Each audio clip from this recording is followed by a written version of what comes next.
ಸಾನುಗಳು ಅವರು ಹಿಂದೆ ಏನು ಮಾತಾಡ್ತಿದ್ರು, ಈಗ ಏನು ಮಾತಾಡ್ತಾ ಇದ್ದಾರೆ.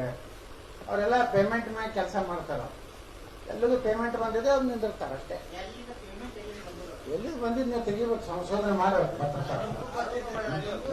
ನೀವು ಏನೋ ಇವು ಮಾಡ್ತಿರಲ್ಲ, ಅವೇನೋ ಇಲೆಕ್ಟ್ರಾನಿಕ್ ಮೀಡಿಯಾದವರು. ಲಿಂಗಾಯತರು, ವೀರಶೈವ ಲಿಂಗಾಯತರು ಯಾವುದೇ ಪರಿಸ್ಥಿತಿಯಲ್ಲಿ ದೇಶದ ಜೊತೆ ಇರ್ತಾರೆ. ರಾಷ್ಟ್ರದ ವಿಚಾರ ಬಂದಾಗ ನಾವೆಂದೂ ಜಾತಿ ಮಾಡಿಲ್ಲ.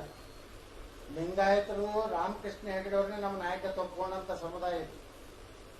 ಇವತ್ತು ನರೇಂದ್ರ ಮೋದಿ ಅವರು ನಮ್ಮ ದೇಶವನ್ನು ರಕ್ಷಣೆ ಮಾಡ್ಲಿಕ್ಕೆ ಅವರೊಬ್ಬರೇ ಯೋಗ್ಯರು ಅಂತೇಳಿ ಇಡೀ ಹಿಂದೂ ಸಮಾಜದಲ್ಲಿ ಇವರೇನು ಇಂಥವ್ರದ್ದು 2-3 ಮಂದಿ ಹಾರಾಡಿದ್ರೆ ಏನು ಆಗುವುದಿಲ್ಲ.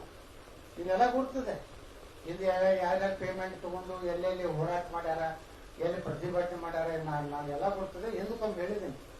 ಹಿಂದೂನಂದ್ರೆ ನಾನು ಮಜ್ಜಾಪುರ ಹೇಳಿದ್ದೀನಿ. ಇವರು ಲಿಂಗಾಲೇಶ್ವರ ಅಲ್ಲ, ಗಂಗಾಲೇಶ್ವರ.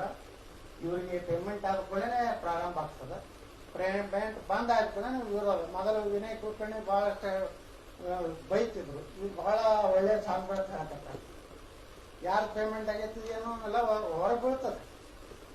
ಇವರಿಂದ ಪರಿಣಾಮ ಆಗ್ತದೆ ಅಂತ ಬಿಜೆಪಿನ ಹೊಂದೋ ಅವಶ್ಯಕತೆ. ಎಲ್ಲಿ ಹಿಂದೆ ಮಾತೆ ಮಾದೇವಿ ನಿಂತಿದ್ದಲ್ರಿ ಇಲ್ಲಿ.